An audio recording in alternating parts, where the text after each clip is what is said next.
ladies and gentlemen, to this week's Tuesday Times Roundtable discussion. We meet here every week, every Tuesday, this time, this place, but for a different topic of discussion, an international or global topic of interest, or a topic that touches on life in South Florida, our institution. And today we are particularly honored, pleased to have the author of the New York Times column that we're going to be discussing here to lead the discussion, and that's Professor Stanley Fish. So just a little bit about Professor Fish. He's the Davidson Kahn Distinguished University Professor and Professor of Law here at FIU, and Dean Emeritus of the College of Liberal Arts and Sciences at the University of Illinois at Chicago. He's also taught at the University of California, Berkeley, Johns Hopkins, and Duke.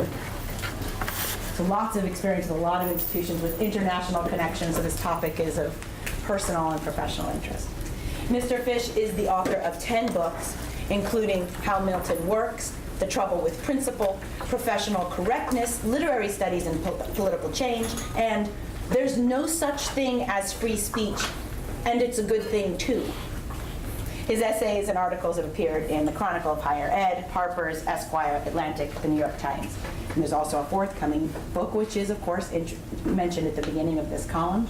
And I'm going to turn it over to our guest moderator today, Professor Fish. Thank you very much. What I'd like to do today is to explore two topics that in recent years have perhaps unexpectedly, but now it seems almost inevitably, two topics that have come together. One is a very old topic, or at least a topic that in this country dates back to 1915.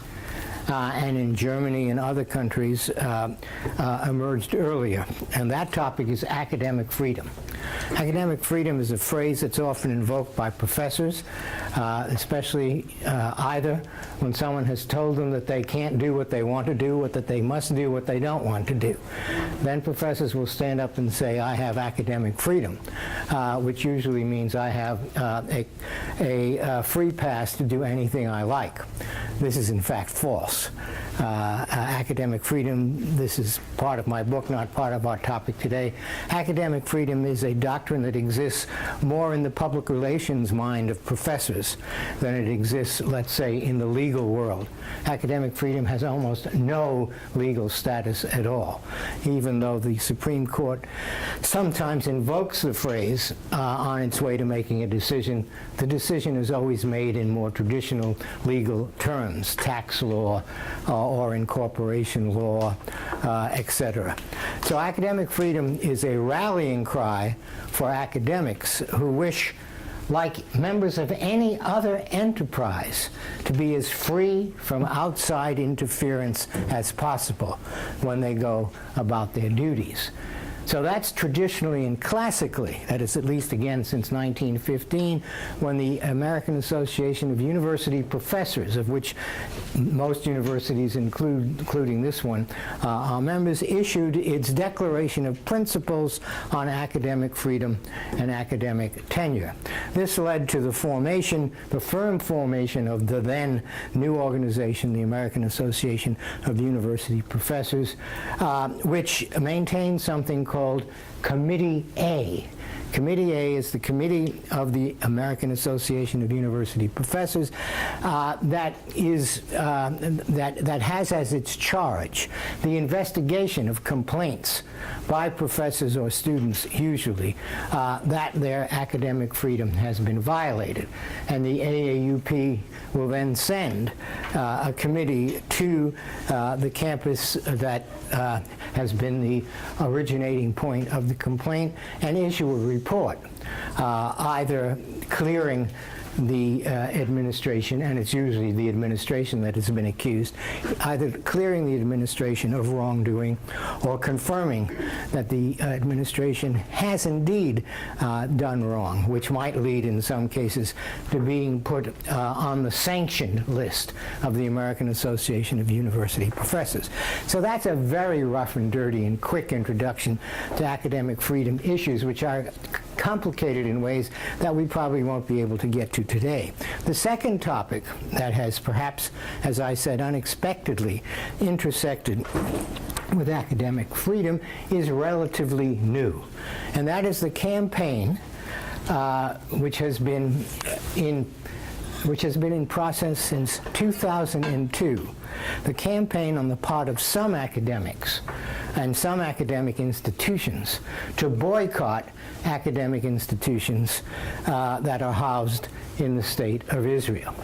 Now, the people who are associated with the boycott movement, sometimes called the BDS movement, boycott, disinvestment, and sanctions, people who are associated with that movement have two views on just what the target of a boycott should be. Everyone in the boycott movement agrees that universities in Israel should be targeted as institutions. But some people in the boycott movement also believe that individual scholars who happen to be housed in Israeli universities should also be boycotted.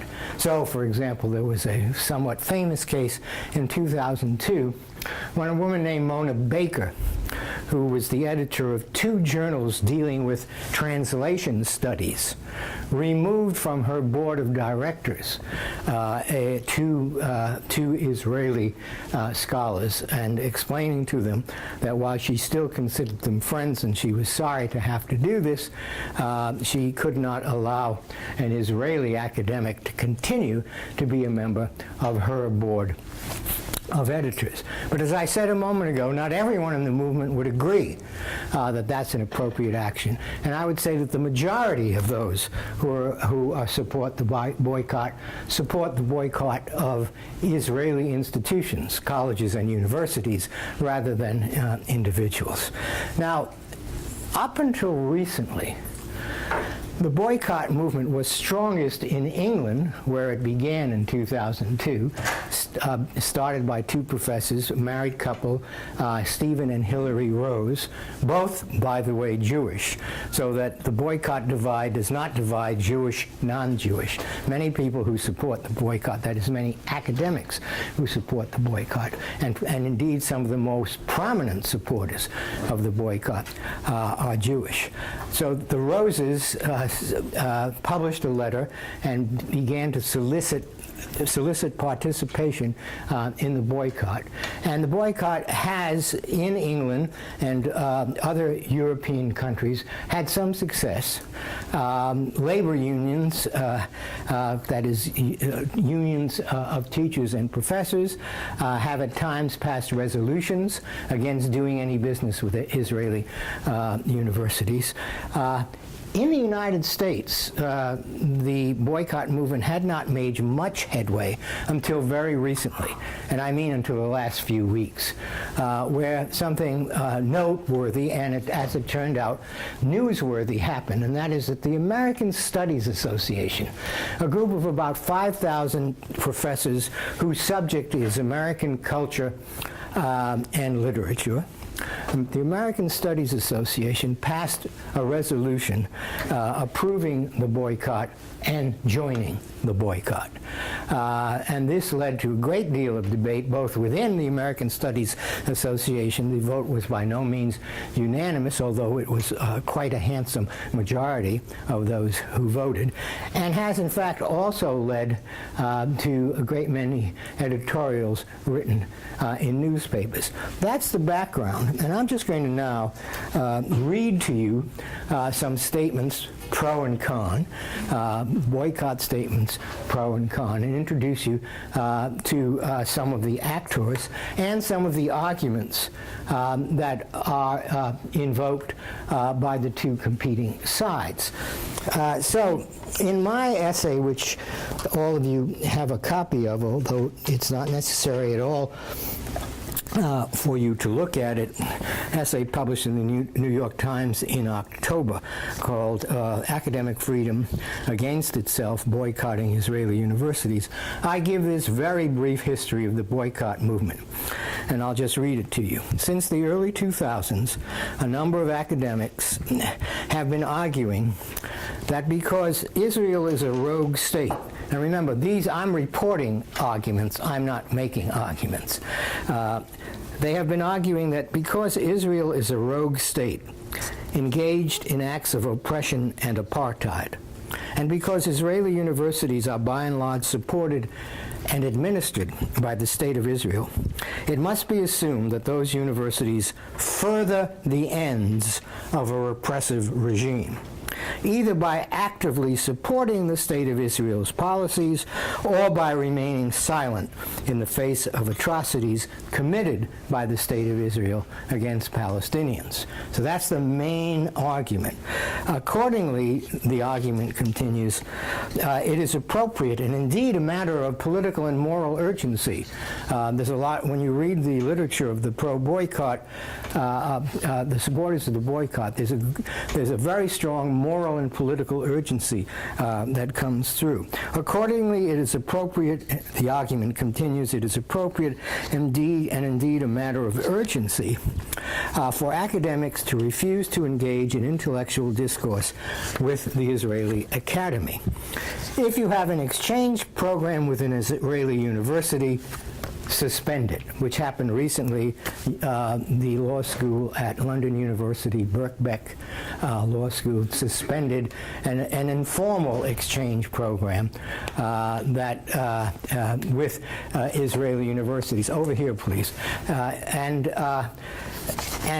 if, in fact, you believe, as Professor Mona Baker did in the incident I described earlier, if you are the editor of a scholarly journal and an Israeli researcher is a member of your board, remove him. So that's a very bare bones account. And by no means does full justice to the complexities of the pro-boycott argument. In order to begin to do full justice to the complexities of the boycott argument, and I'm just going to introduce all these points and then ask you in a few moments to weigh in. I have here the statement that emerged from the American Studies Association shortly after that association passed the resolution supporting the boycott. It's in the form of a series of questions. I'm only going to read from 2 or 3 of them. Question 2, why boycott Israeli academic institutions? And the answer given by the American Studies Association is, Israeli academic institutions function as a central part of a system, the Israeli state, that has denied Palestinians their basic rights. Palestinian students face ongoing discrimination, including the suppression of Palestinian cultural events, and there is sanctioning and ongoing surveillance of Palestinian students and of faculty who protest Israeli policies. So question 2 that the ASA puts to itself and then answers in this broadsheet, why is this issue relevant to the American Studies Association? Because, and this is a key point in the debate, is it the responsibility of an academic organization like the American Studies Association or the American Classical Studies Association or the American Historical Association? Every discipline has an association and a newsletter and a national meeting with speakers and panels. Is it the duty and obligation of an academic institution to declare itself on national and international political issues and to perform actions that go along with whatever declaration they have made? And that, I think, is the key question. Are academic organizations, whether they're organizations like the American Studies Association or, let's say, a particular college or university, is it appropriate for academic organizations, institutions, to act as political agents and to withhold scholarly intercourse with other universities because of a disapproval of the state regime in which those universities are housed? That's going to be I think that's the huge question and the dividing line. But here's the answer that the American Studies Association gives to its own question. Why is this issue relevant to us? The answer is the American Studies Association is an organization that supports the rights of students, scholars, and peoples everywhere to freedom of expression, thought, and movement. This introduces another huge question in the academic freedom literature. Is academic freedom a subset of or even identical with freedom of expression? Is academic freedom like the First Amendment right of free expression? Those who are on the boycott side are likely to answer that it is. Those who are on the other side are likely to say no, the two are very distinct. The ASA, this statement goes on, has long played an important role in critiquing racial, sexual, and gender equality in the United States. And that raises the same question that I flagged a moment ago. Is it the business of an academic institution to critique gender policies and racial policies, whatever they might be, or is it rather, as more conservative folk would say, that it's the business of academic institutions to describe racial and to describe racial and gender issues, but not to intervene in an effort to settle them one way or another.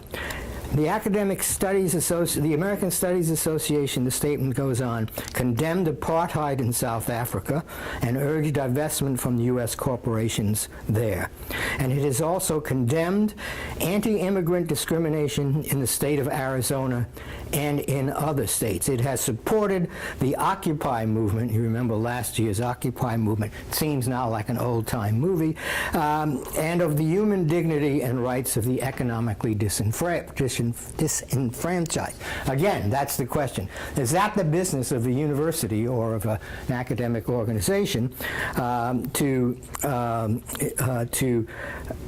support the human dignity and rights of the of the disenfranchised? And finally, one more quotation from this ASA information broadsheet. Isn't the academic boycott a violation of academic freedom? And that's one argument that's been made against the boycott, since it sets up barriers between scholars at different universities and prevents some scholars from entering into the discussions and projects like producing editions of with other scholars. Aren't the academic freedom rights of those scholars who are, in a sense, who are being boycotted, who are being shut out, aren't their academic freedom rights being violated? No, says the American Studies Association. Like other academic organizations, the American Studies Association unequivocally asserts the importance of academic freedom and the necessity for intellectuals to remain free from state interests and interference. And over the years, the ASA has passed several resolutions in support of intellectual freedom. However, in our view, the academic boycott of Israel does not violate academic freedom, but instead helps to extend it. Under the current conditions of occupation, the academic freedom of Palestinian academics and students is severely hampered, if not effectively denied. Palestinian universities have been bombed, schools have been closed, scholars and students have been deported. The ordinary working condition for Palestinian academics and students are constrained by restrictions on their movement to and from work and on restrictions on international travel, and also have been constrained by permit systems. The goal of the academic boycott is to contribute to the larger movement for social justice. And that I take as a key statement on the part of the American Studies Association and others who make the same set of arguments. This is a fairly standard set of arguments. The goal of the academic boycott is to contribute to the larger movement for social justice. And again, the question is that what academics and universities are about? Is it their job is it their job to contribute to the larger movement for social justice? Well, by most recent count, the presidents of about 160 universities, including this one, have said no. The reaction to the ASA boycott and to statements like this one has been surprisingly strong, surprising to me, and vehement, since it's my understanding that academic administrators, and I was one for a while, do their best to keep out of the line of fire and keep their mouths shut unless it's absolutely necessary for them to speak. But in this case, for whatever reason, and I would be interested in someone who might do a study of how this, as far as I can tell, unanimity of college and university administrations at the highest level against the ASA boycott, which has led in some cases for the university to decline any student funds that were earmarked to support the American students. The American Studies Association has led some universities and colleges to, in effect, kick the American Studies Association off their campus, and has led some departments of English and American literature to end their affiliation with the American Studies Association. So here are some statements by universities, and again, there are a huge number of them. I've just selected a few. This is Northwestern, while we support the right of academicians to voice their viewpoints, Northwestern University disagrees strongly with the boycott vote of the ASA. We believe that the ASA resolution contradicts the values of academic freedom and the advancement of scholarship for which Northwestern stands. Northwestern's faculty and students should have the ability to pursue academic collaborations with their academic colleagues at institutions around the world, including Israel. We intend to maintain and strengthen relationships such as these. So that's, as I said, Northwestern. Here is, so I can turn the page quickly. Here is Harvard University, very brief. Academic boycotts subvert the academic freedom and values necessary to the free flow of ideas, which is the lifeblood of the worldwide community of scholars.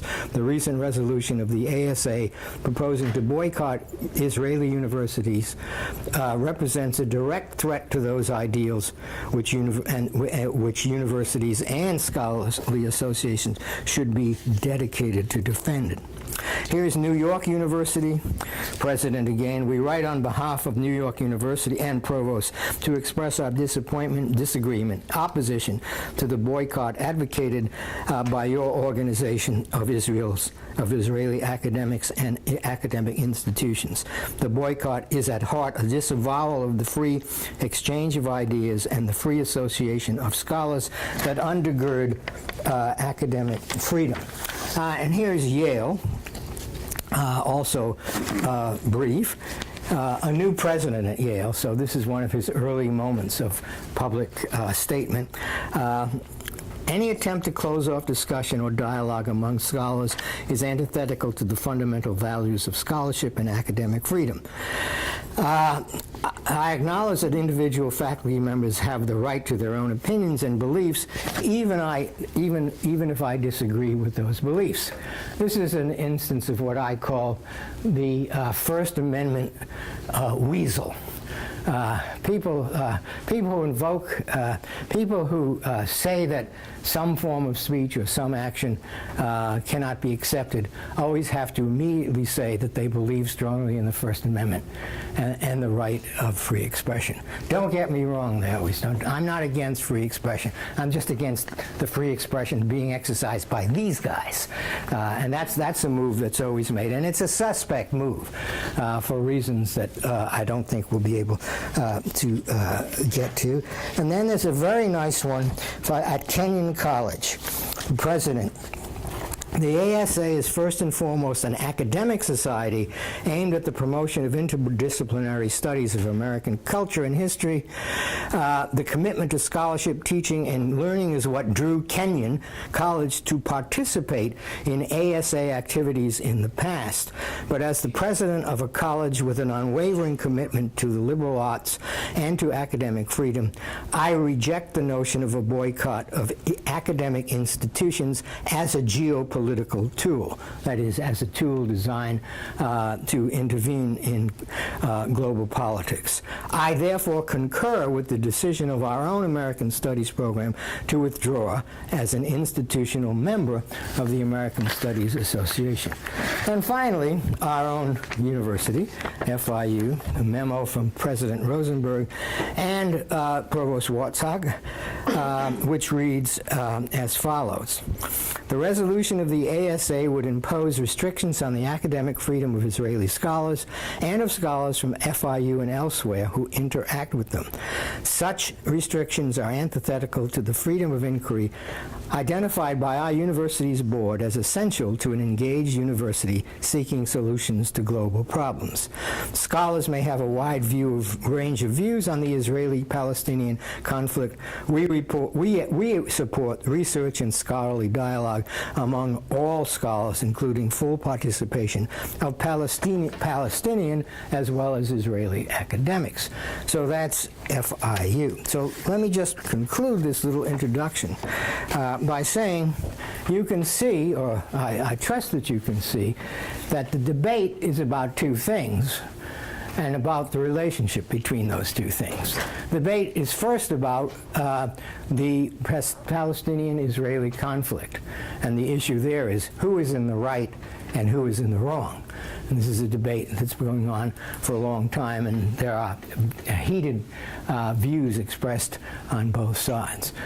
The second question has to do with the boycotting of Israeli institutions by academics from other countries. And that raises the question as to whether there should be an academic intervention, a question I've raised already, an academic intervention into the political affairs either of the nation that houses the university or of other universities. So there are two views of academic freedom here in conflict. One view of academic freedom is narrowly tied to professional contexts and goals. And those who favor this view of academic freedom says that academic freedom is not the freedom to do what you as a scholar think, or as an association of scholars think right. It's just the freedom to engage in academic inquiry without interference from outside constituencies, which means that you don't want the state coming into your classroom and telling you what you have to teach. You don't want the let's say the Florida legislature reading one of your books and calling up the president of FIU and saying you have to fire this guy. This has happened, not in this state, but in other states that I could reference. So that's the narrow view of academic freedom. It's freedom to do the core academic job, which is in research, following ideas and evidence wherever they lead, and in teaching, introducing students to materials with which they were previously unfamiliar, and also equipping students with the analytical skills that will enable them to move around in those materials confidently. If academic freedom is limited to that kind of freedom, then, says the conservative view, the narrow view of academic freedom, it cannot be said to extend to the freedom to give your organization or your classroom over to political activities like the activity of boycotting Israeli universities. On the other side is what we might call the more expansive view of academic freedom. And that view, represented by the boycotters, that view emphasizes the word freedom in the phrase academic freedom and de-emphasizes the word academic. As you know, in a phrase like academic freedom, academic is a limiting adjective. What it does is say the kind of freedom that we are here announcing the protection of is a freedom that has to do with strictly academic activities. No, says the more expansive view, in which the word academic as a limiting adjective tends to drop out, and the word freedom becomes more and more central. In this more ambitious view, academic freedom is the freedom and indeed the obligation to fight against injustice whenever and wherever it surfaces and by whatever means are available. And for academics, the means that will be available, of course, are the means that come to them because they are credentialed academics or members of scholarly organizations with the power to invite, to disinvite, to cut off relations with, to enter into relations with, etc. So that the idea is that we, like everyone else in the world, have an obligation to fight injustice and to stand up for those who have been victimized by justice. And since our weapons, the only weapons we have, are the weapons of denying association and intercourse in relation to our activities, those are the weapons we shall employ. That is, the weapons of the boycott. And therefore, we are going to punish by boycott those universities that are housed in nation states whose policies we disapprove. In nation states whose policies we disapprove. So, from a narrow professional view of academic freedom, the boycott is obviously wrong. And from an expansive definition of academic freedom, the boycott is just as obviously right and good. So that's it. That's the whole, so now I hope that I've laid out for you, at least in outline, the positions that are taken in this, have been taken and are now more and more publicized on this issue. So, time for you to take over the discussion, please.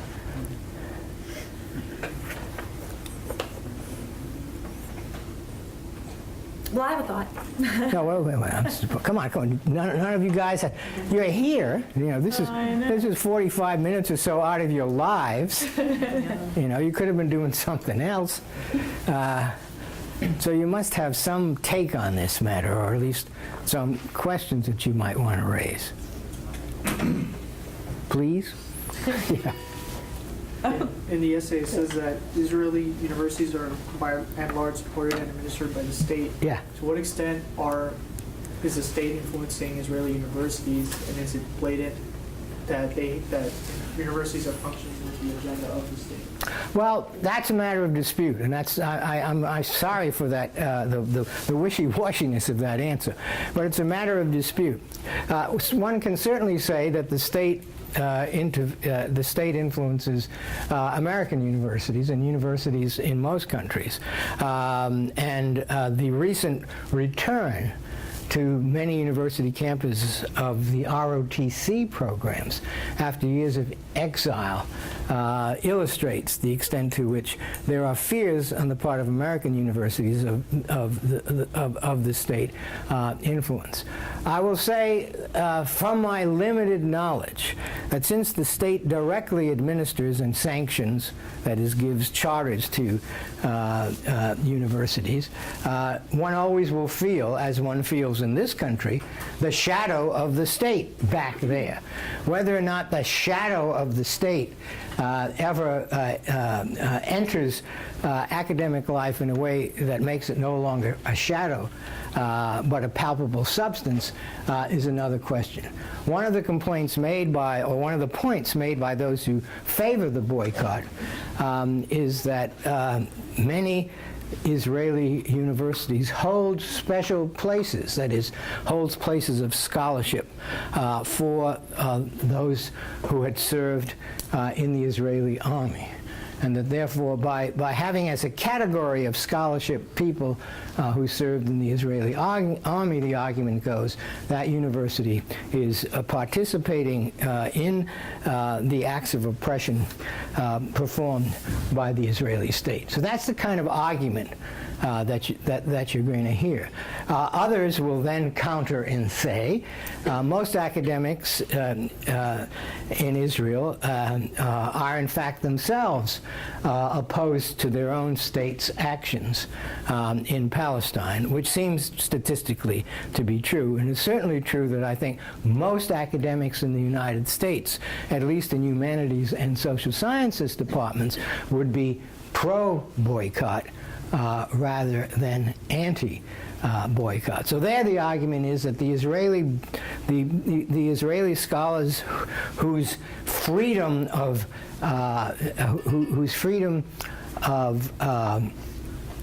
let's see, what's the word I want?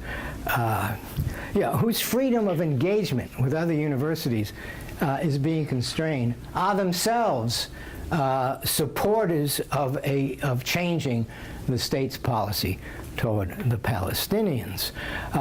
So there'll be that kind of argument. But behind that is questions like that, which can be debated endlessly, and you're going to find people standing up and, if this were an audience full of people who had a great stake in this issue, someone would be standing up, well, what about what happened in, and then they would point to somebody who was, not allowed. Why wasn't Noam Chomsky let into Israel as he was headed for a conference in Palestine? Why wasn't this? And someone else on the other side, why wasn't that?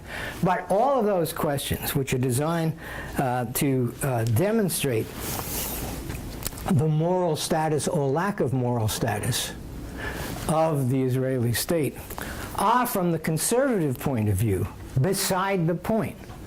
Because from the conservative point of view, academic freedom is extended to other academics, and academic courtesies are extended to other academics.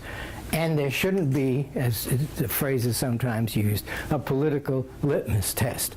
Another way to say this is that the moral authority or lack of moral authority of the Israeli state has nothing to do with being faithful to academic freedom. That is, it can't be the case, or but some people will say it is the case, it can't be the case that you should make your decisions about, let's say, who's going to be on your board of editors, or who can be invited to your conference, or what conference you will allow your faculty to attend. Those decisions can't be made on the basis of your judgment on whether or not the state that houses the universities has policies of which you approve. That's the issue. That is, again, are academic institutions, or should they be, in the business of awarding points and demerits to sovereign nation states? And on the basis of awarding those points and demerits, then denying the academics in those states any relationships with the academics in your state. That's a question. That's a question that the conservative view of this matter will always put forward. And it's a rejection. What is it saying? Look, the academy is the academy. Politics are politics. If the academy is to remain the academy, its decisions cannot bend to political judgments. And of course, that's, again, certainly a view that many would oppose, the one that I've just rehearsed. Yes? Is it the first boycott of the ASA has decided upon is the state of Israel? Is the massive first boycott that the ASA's decision to boycott any nation? No, it's the boycotting of the state of Israel. It's the boycotting of Israeli colleges and universities. But the ASA said in the statement that I read earlier that it as an organization had also supported the boycott of South African universities during the days of apartheid. And that's an association which is often made in these arguments, that those who supported boycotts of South Africa during the apartheid days are, if they are to be consistent, must now support the boycott of Israeli colleges and universities. But they are, if your question is the ASA boycotting other universities, other states, the answer to that, as far as I know, is no. So is it, I don't know, double standard and a bit biased that Israel, out of all the nations that are supposedly wrongdoings in the world, would be the first one? Like, my own perspective on it, wouldn't, I don't know, Syria, Iran, China, and so many other nations who are constantly doing wrongdoings and how do I say this? Violating human rights. Yes. I think that the notion of Israel being an apartheid state is wrong and absurd. If you've ever been to this country, you would know that what you hear is wrong. Yeah. But again, from the point of view of the what I've called the conservative academic freedom position, that's all irrelevant. Because what it suggests that is, if it suggests the following: if Israel is really bad, then boycotting them is fine. And if Israel is really good, you know, the beacon of democracy in the Middle East, as our State Department says over and over, if Israel is really good, then that's a reason not to boycott them. The conservative position says, the conservative academic freedom position says, there's no reason possible for an academic boycotting of other academic institutions. You can't make it hang either on the evil or the virtue of the country that you're boycotting. You see the point? Once you go down that road, then you are again, according to the conservative position, then you are again making academic decisions on the basis of political calculations. And once you've done that, according to the conservative position, you're no longer acting as an academic institution, but as a political one. And that's precisely what the presidents of the universities that have spoken out against the ASA boycott are saying. We're throwing you off our campus, or we're cutting off the funds, probably, $20. We're cutting off the funds that have been earmarked for you because you're no longer an academic institution. It's like the rule that churches can only keep their tax-exempt status if they act as spiritual institutions and not as political institutions. So it would be analogous to that. Yes, up there in the corner. Yeah, you. I'm cross-eyed, so I never seem to be looking at the person I'm looking at, which my wife complains about every day.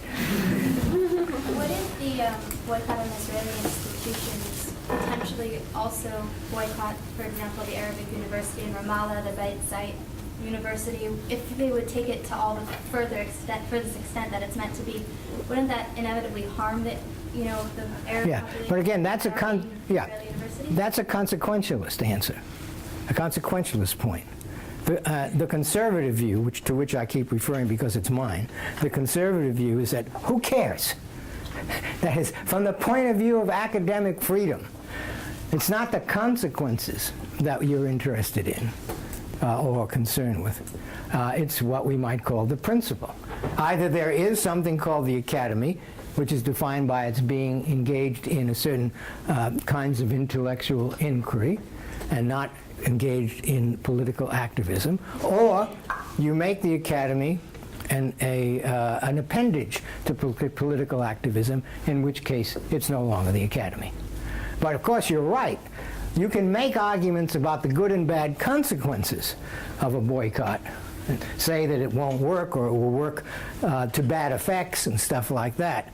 But the stronger argument against the boycott is that, to my mind, is that it makes academic institutions or organizations like the ASA into political organizations, as I put it a moment ago, into organizations which, in fact, say that what they're trying to do is, as you heard me read the statement, what they're trying to do is fight for social justice in the world. That's the big question. Are universities and colleges in the social justice business? And my answer is flat no, they are not. But a lot of other people would say absolutely they are. And so there's a, let me see where that one was. Well, it doesn't matter. Yes, sir. It appears to me that the conservative view, as you call it, Yeah. is creating a distinction between academic and political.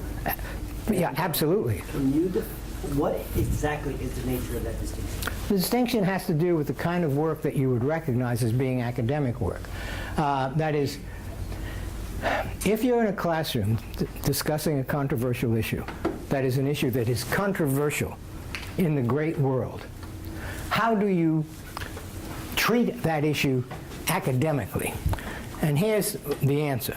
You detach it from the real world urgency that it occupies, where there's a vote to be taken, or a march to be joined, or a campaign to contribute to.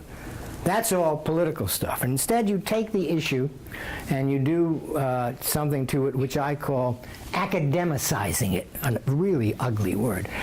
You academicize the issue in the following way. Instead of asking your students, or instead of engaging your students in a discussion of who is right and who is wrong and what should we do about it, once we decide, you anatomize you anatomize the situation. You look into its history, into its affiliations. Have there been boycotts before? What kind of results have they had? What are the triggers of boycotts? There's an endless number of academic questions that you can ask, the answers to which will never lead you to leave the classroom and go out and march to the barricades to fight. So, an academic discussion of an issue is a discussion in which the complexities of the issue, whatever they are laid out or atomized or explored, and stops short always of engaging your students in a decision about what to do in the real world. Now, the negative, or not negative, but the characterization of that kind of activity has always been Ivory Tower Academy.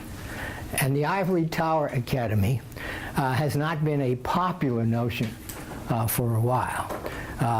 The point being always that, well, the university is in the world as much as any other institution is in the world. And what I am saying is that the Ivory Tower idea of the academy, of colleges and universities, is the right one, because it's the only one that in fact keeps universities and colleges as universities and colleges. American universities have always been committed to public service. Public service. And your argument would suggest that academics would have absolutely no role in the political world. No. Stop. Title of a book that I wrote in 2008. It's called Save the World on Your Own Time. Save the world on your own time. This doesn't mean that academics can't join parties, go on marches, write letters to the editor, write contributing op-eds in newspapers, appear on soapboxes in the square, etc., etc. Academics can do all of those things on their own time. Not on university time, which is, in context of public universities, is state time. Academics have been trained to, academics have been trained in the scholarly techniques of inquiry and description and analysis. That's what they've been trained to do.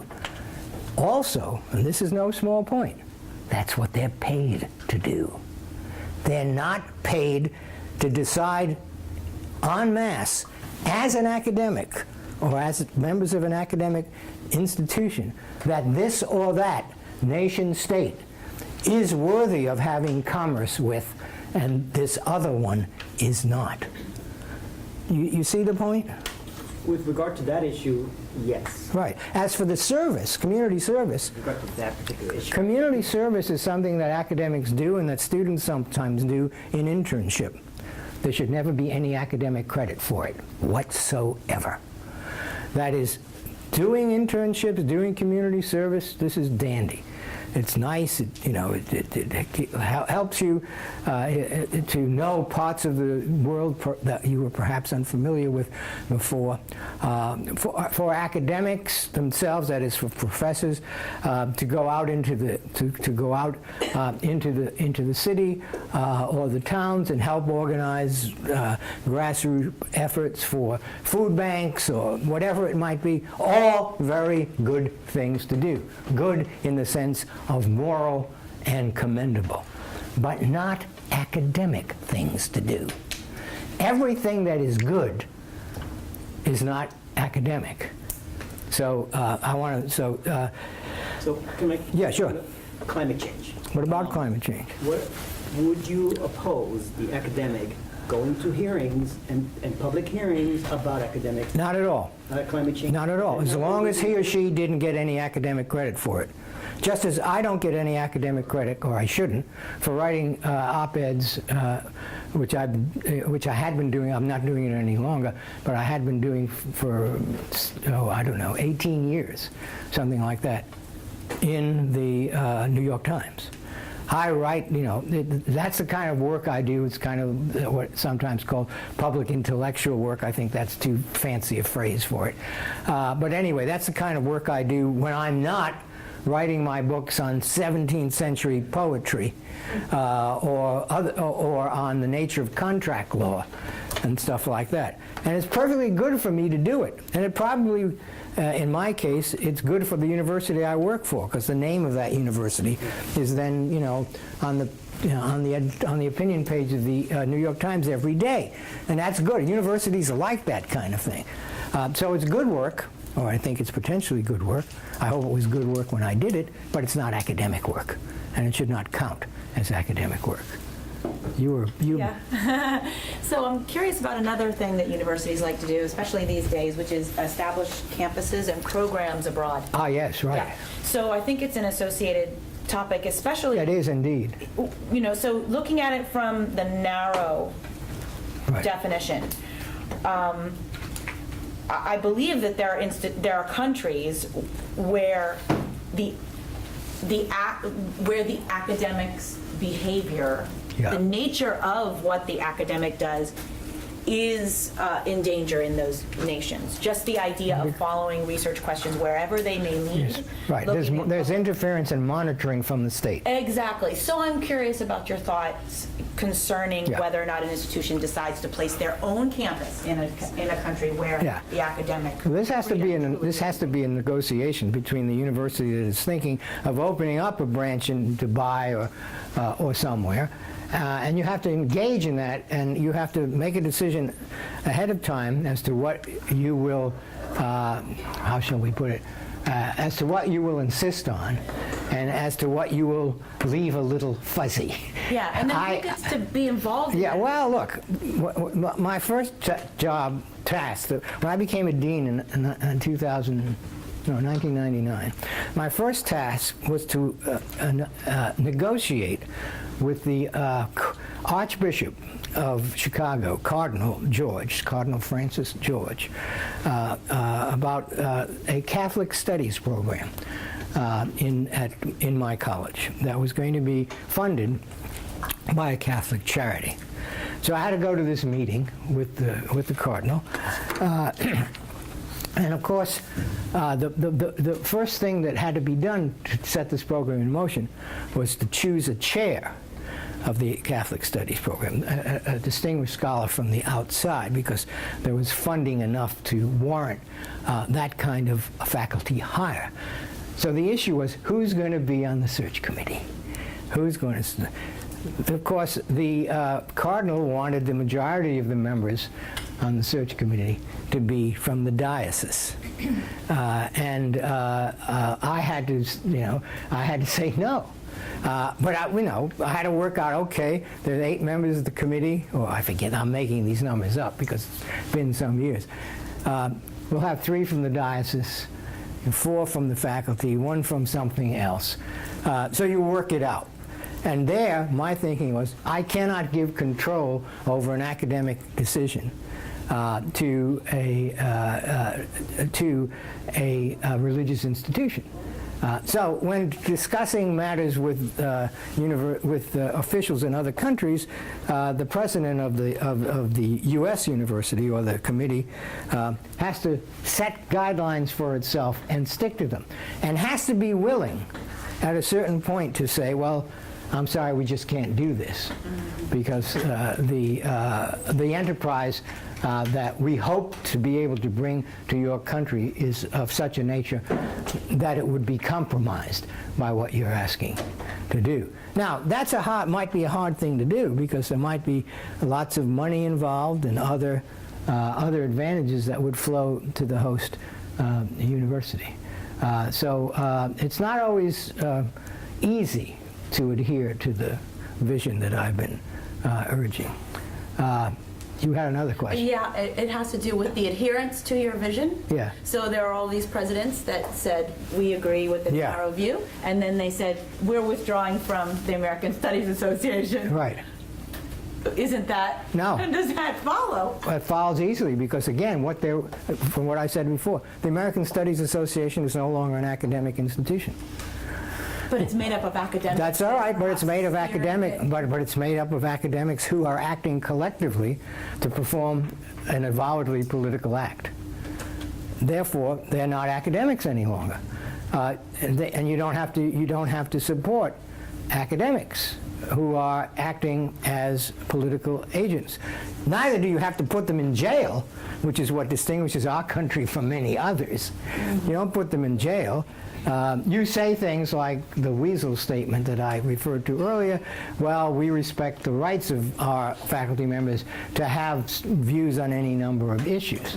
But the views on which academics are supposed to have views in their professional lives are academic views, not political views. Not that they don't have political views after school, in the morning, on weekends, when they go into the ballot box, when they work for the campaign of a candidate or against the campaign of a candidate. But again, at least from my perspective, save the world on your own time. Yeah? Is there an entity that can denominate them as non-academics for acting politically in academic institutions? That can? Like, is there an entity or something that can denominate it, like take them the right of, like, the name of academic? Away from them. Yeah. Well, actually, that's what the presidents are doing.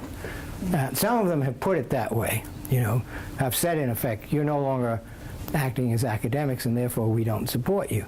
But I would say, in general, the answer to your question is no, because what I've been calling the conservative or narrow view of these issues, the view that I hold, is I believe in the academy a minority view, distinctly minority view.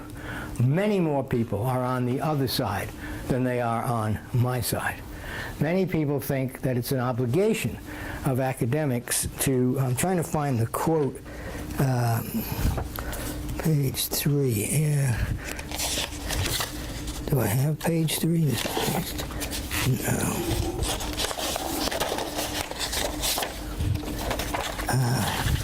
I thought I had, oh, I see, it's over here.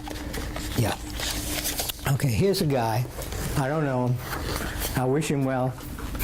I'm sure he's very nice. Hope he has a nice career. But his name is Stephen Salater. He's an associate professor of English at Virginia Tech. It's English professors who are the worst. In almost any category of error you can think of, English professors are always the worst. And I say this as someone who had been, up until 10 years ago, an English professor for 40 years. Okay. An associate professor of English at Virginia Tech said that the main reason he supported the ASA boycott boiled down to, quote, the need for people in the U.S. to become proactive about the brutality of Israel's occupation and the need to act against it. And the boycott provides us with an opportunity to engage in a form of non-violent resistance against Israel and Israel's occupation.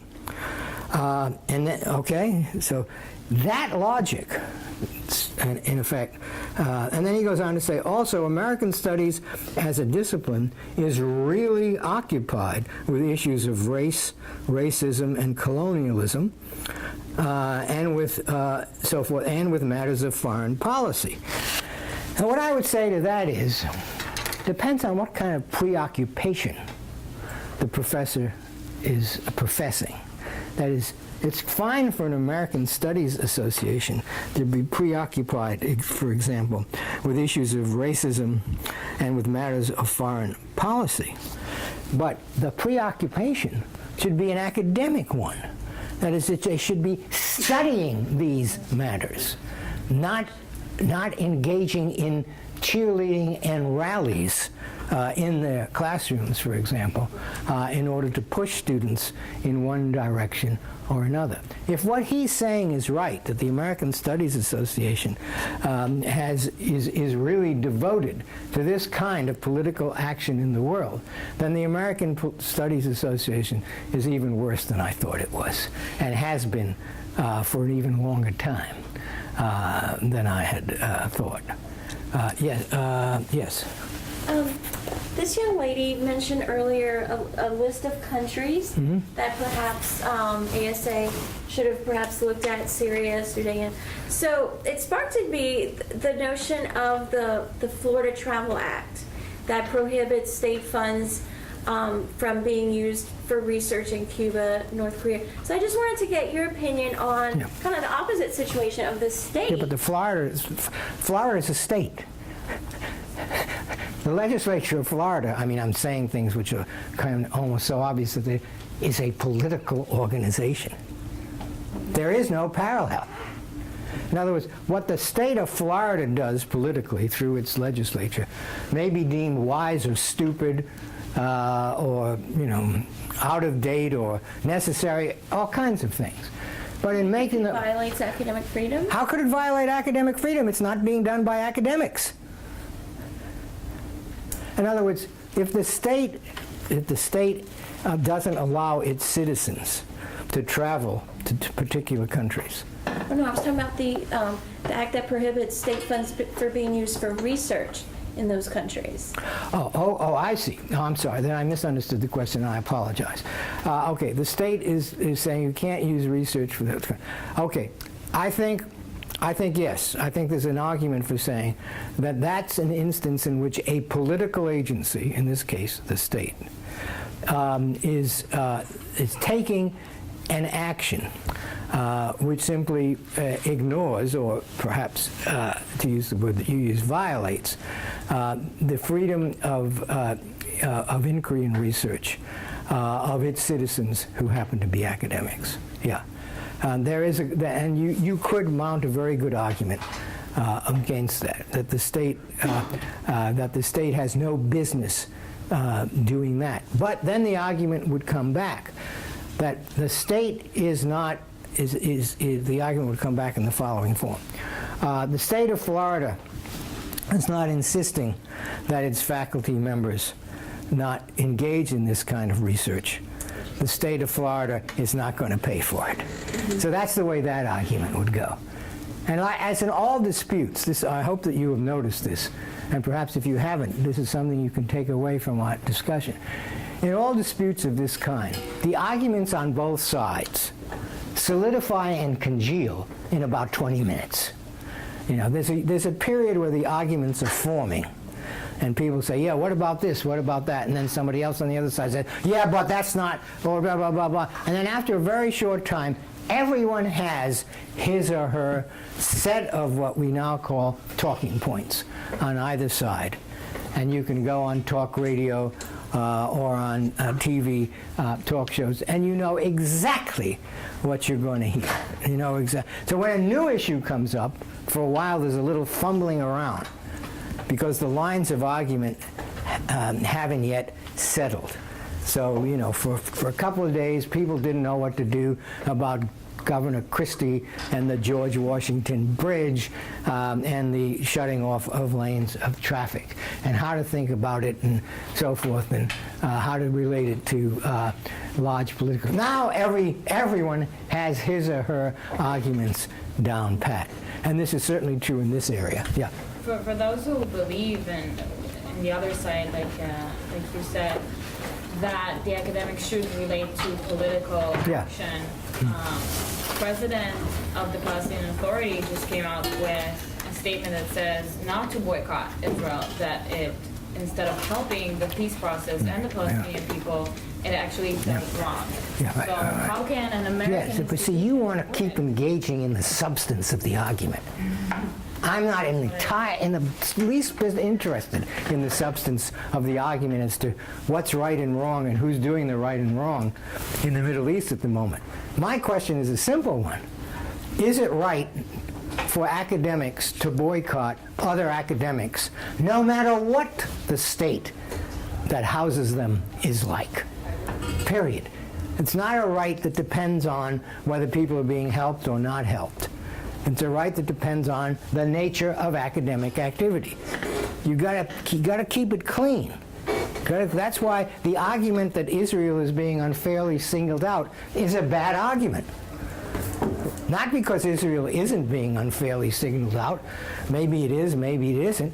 But because it suggests, as I said before, that if Israel weren't singled out, but if academics boycotted every state university with a bad track record, that would be okay.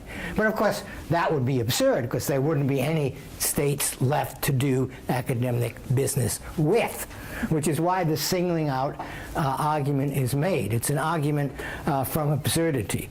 But it's a political argument where I don't think the whole point of what I'm saying is that political calculations should not factor into academic decisions, which is why what you said a moment ago, where political calculations on the part of the state of Florida are at least impinging on the ability